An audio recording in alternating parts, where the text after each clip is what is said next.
What is happening, people of God? Welcome to Jenny Unchained, where truth breaks chains and freedom becomes your portion. I am Jenny Foley. As always, it is an honor to be here with you. As you're coming on, whether you come on live or by replay, let me know you're here. Say hello. Let me know where you're coming from. All the things. Go ahead and share this video because I am certain it's going to help some people on your feed as well. So this week, the thing that has kind of been playing over and over and over in my mind is that we got to treat the root and not just the symptom. And I started thinking of this from the perspective of a healthy body. Now, it's no secret, y'all know I share everything I do publicly, so it's no secret that I've used multiple tools to get healthy. And I started thinking about from that perspective. You know, I lost the same amount of weight, I'd lose the same weight over and over and over, just use a new program to get there. You know, keto is what I started first, and then I went to Optavia, and then God just started dealing with me on a different level. There was multiple things that needed to be done in my body. And let me just say this real quick. I am not a doctor. This is for educational purposes only. So anything that I may mention, do your own research and figure it out. But just because I've already been banned several times. But here's the thing. I started doing research and I started figuring out what worked best for me. Now, it's no secret that I am an avid fan of peptides. I am a peptide company owner. I run a peptide business because I saw how important they were and how valuable they were for me. So now I can help others research and find what works for them. I'm not against GLP-1s if that's what you want to use. Do what works for you. I'm not against Optavia or whatever the new name is. I'm not against medical interventions. I am not against any of that stuff. Some of these things are great, incredible tools that we have. But here's what we have to do, and we have to ask ourselves, what happens when those tools end? And you see people use these tools. Example, we use me for Optavia. I don't remember how much I lost. I never did get to under 200, I'll say that. So I wasn't at a healthy BMI. Healthy BMI for my height is 125 to 168, I believe, something along that range.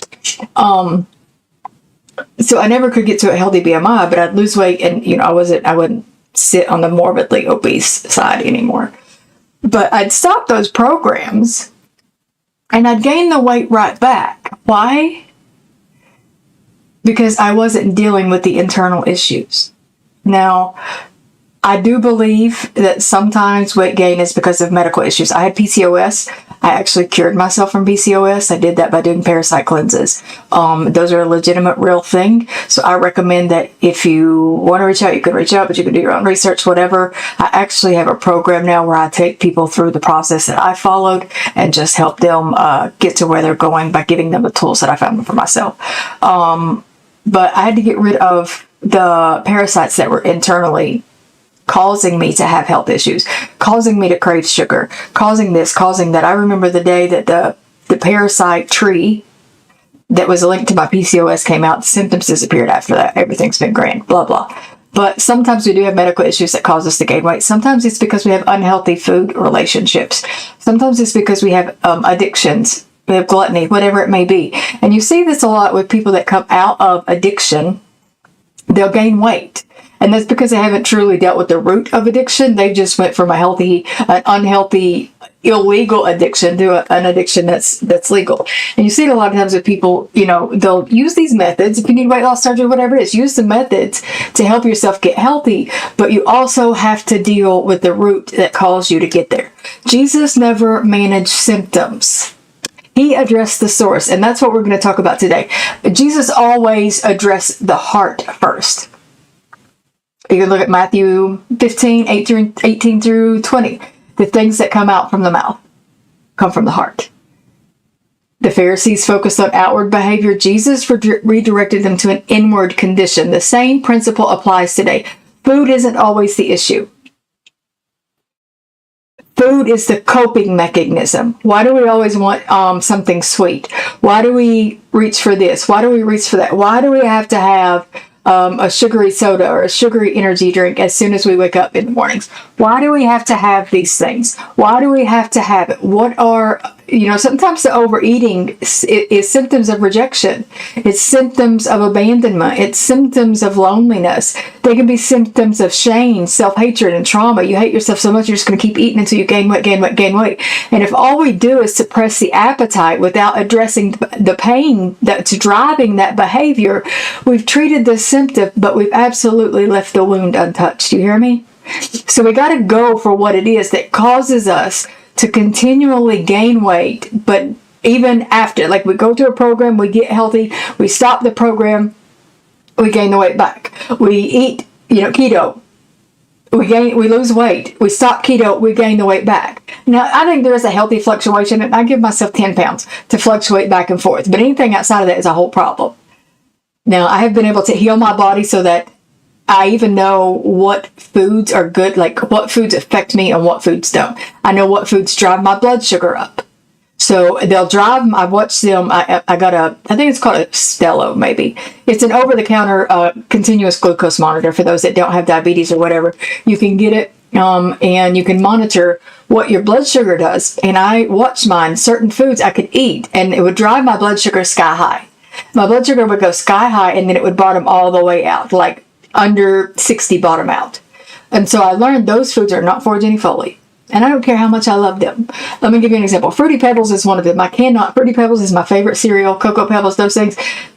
I can't have those because of what they do to my body. So you have to learn what you can have and what you can't have. But also I believe that you allow yourself to have things. You just got to weigh the cost. Now I know that carbs technically aren't my friend.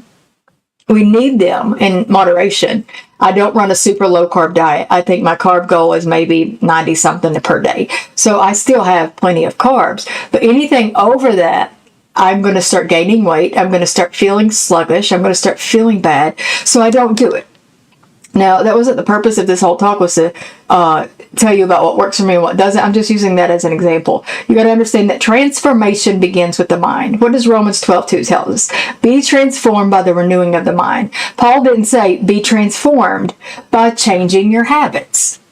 We can change habits. We can do things differently. We can be really strict and disciplined for a little while. And those things are good. But you don't get transformed by changing your habits. Transformation begins with a renewed mind. So you've got to understand why you have an unhealthy relationship with food. Why you have an unhealthy relationship, if it's drugs, if it's nicotine, if it's sex, whatever your specific vice is. You got to understand that you got to renew your mind and not just change your habits. Change habits are great. But you got to renew your mind to begin with. People can lose weight. It's not an issue. That's not the issue. It's that they're not getting or experiencing transformation because they still think like the person they used to be.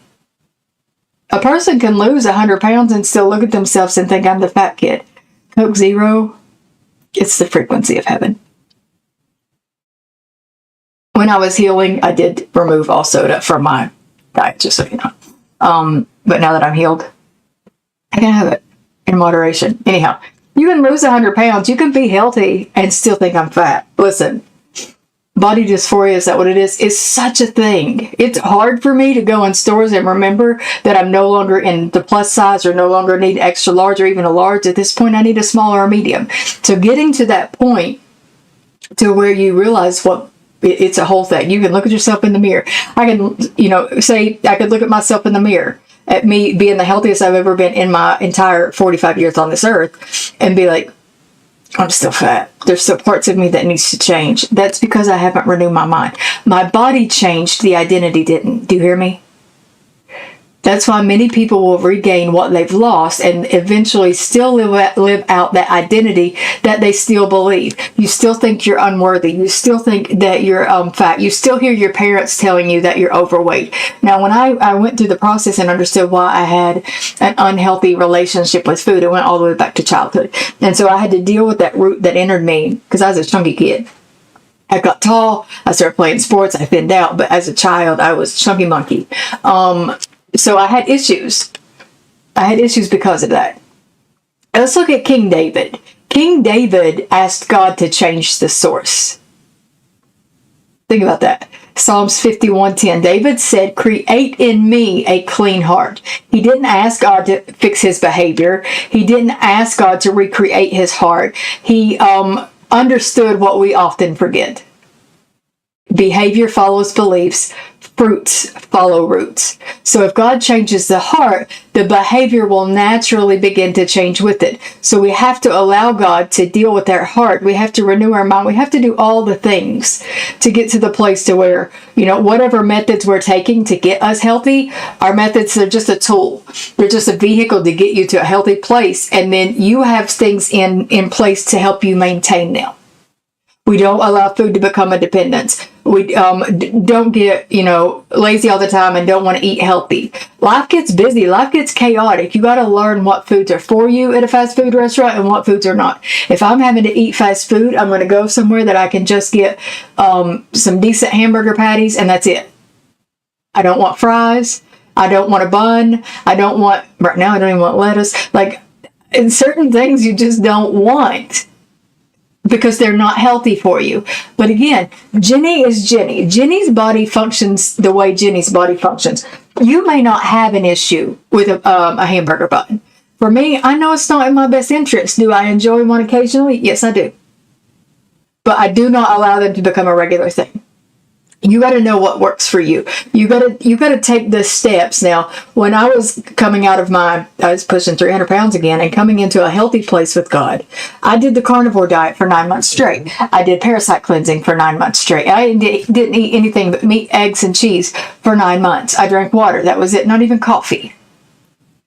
Because I had to get my body together. I had to purge what was in me. I had to do what was the best way of eating for me.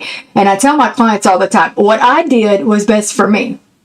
What you got to do is what's best for you, and that's what we got to find out. We got to do research to find out, does carbs affect you? Do they affect you the way they affected me? If so, we're going to want to lower them. How much protein do you need? What is it that works best for you? Sometimes people eat a plant-based diet and that's what's best for them. I honestly thought that would be what was best for me, but I was wrong. It was a carnivore diet, and I wasn't even a big meat eater at that point. But it's what God said was best for me, and it's what I followed. And as such, I reset the metabolism in my body to where I actually have a decent one now.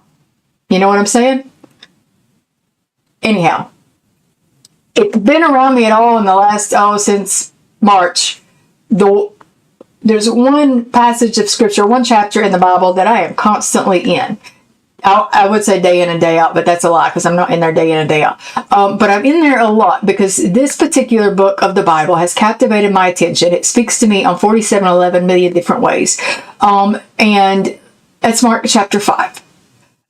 We can look at it from different perspectives. I can tell you what I've been ministering from, but that's not it. I want to look at how Jesus restored the whole person, okay? In Mark 5, I think it's 1 through 20-ish, the demoniac, the man with the legion of demons in the Decapolis. He wasn't just delivered from demons. I want you to think about this. When they found him, after Jesus just quickly said, "Get out," and cast those demons into the herd of pigs, they found this man who previously could not even be held captive by chains, shackles. Nobody could do anything with him. He was out of control. He was captive, but he was free, if that makes sense. When they found him, here this man sitting, not up, ripping off chains and clothes or nothing. He's sitting. He is fully clothed, and the man is in his right mind. So Jesus restored his mind, his dignity, and his identity, and his place in society. Think about that just for a minute. Just think for a minute. He restored his mind, his dignity, his identity, and his place in society. The miracle wasn't that the demons left. The miracle was that the man was completely different. He was completely different. He was nothing in him like he used to be. He wasn't crazy. He wasn't ripping. He was sitting there chilling because he had been transformed. And Jesus dealt with the deepest root. The deepest root. And every area of his life reflected it. He literally got free and became someone he had never been. Because Jesus dealt with the root that was on the inside of him. If you go on in Mark 5, you got the woman with the issue of blood. For 12 years. Some of y'all have been pursuing freedom in your body for 11 years. For 12 years, she pursued solutions. She had doctors. She was broke because she had used all her money trying to get treatments, trying to get healed, all the things. I can only imagine that she was pursuing the best of the best, and the doctors being like, listen, I have had this issue of blood for 12 years. Somebody has to be able to help me. But nothing truly restored her. So she had nothing left. She was at rock bottom. So what did she do? She found a way to encounter the man named Jesus, who could transform her, help her renew her mind, call her back into her place. So he did more than just heal her. He did more than just help her stop bleeding. I love this part of the Bible, and I talk about it often. He looked at her, and he said these words, "Daughter, your faith has made you whole." That one word restored her identity. He didn't simply heal her body. He restored relationship, belonging, and worth. So sometimes what we're trying to fix physically is an identity component that only Jesus can address. So healing our body, the Bible tells us spirit, soul, mind. We're three-part being. Spirit, soul, physical. Our body. And the Bible tells us in 3 John that he wants us to prosper in all areas. All. So in order to do that, strongholds have to be torn down. We have to renew our mind. There's so many things that we have to do, and we're just relying on a weekly to get us somewhere. You got to fix the whole person. You got to fix the whole person. You got to deal with parasites, spiritual and natural. They're real. I even took pictures of mine. Y'all, some of y'all know. You've seen them. They're real, and you got to be able to deal with them. But in 2 Corinthians 10, 3-5, Paul teaches that spiritual warfare involves taking thoughts captive and demolishing strongholds. Struggles with food are often connected to rooted thought patterns that are deep-rooted. Food is comfort. I'll never change. This is who I am. I'm just going to be fat and sassy. I'm a failure. I don't deserve this. So I'm just going to eat my way. Or I deserve this because I'm bad, so I'm just going to be fat and unhealthy so nobody wants me. Sometimes you've had such physical trauma that you don't want people to touch you or be near you, so you eat yourself into being obese. And then you realize that you're that way, and so you're trying to change your habits, and you can't because you got to deal with the ideology of what happened to you. You got to deal with the trauma. Sometimes nothing else will make you feel better but food. You don't want to turn to illegal drugs like you used to. You don't want to drink like you used to, so you're going to overeat in food. Thoughts become strongholds. A GLP-1 may reduce your hunger. A peptide can improve your metabolism. Some kind of way of eating can improve provide you structure. But none of those are automatically going to demolish the lies that have reinforced by you for years. Only one thing, and that's the truth of Christ that renews your mind and will dismantle those strongholds. So we have to do the whole work. We have to work the whole person. We have to heal the whole person. You have to reset yourself. It's great to have a tool to help you. All those things are wonderful tools. They are. But unless you want to actually fix your body so that you can stop the medication, you can stop the weight gain, you can do whatever, you can come off of it and not balloon back up. I've heard people say, I'm afraid to stop because I don't want to gain the weight back. You haven't renewed your mind, people. You haven't done the work to become healed in your body. I believe God gives us wisdom to use tools. So if peptides help you, use them wisely. If the GLP-1 is appropriate, so be it. Just know that there's wisdom with it all. If a program helps you build healthy habits, that's great. Don't let that be where you stop, though. You got to do the work. You got to figure out why you run to food. You got to deal with the unhealthy relationship that you have in food. You got to heal the places in your body that are hoarding or holding and hiding parasites that cause you to want to run food. Parasites love sugar. It's why people are drawn to carbs a lot of times. What pain are you trying to numb with food? What lie or lies are you still believing about yourself?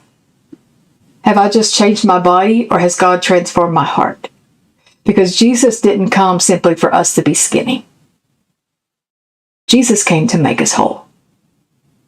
And lasting freedom comes through the finished work of the cross. Not just part of it.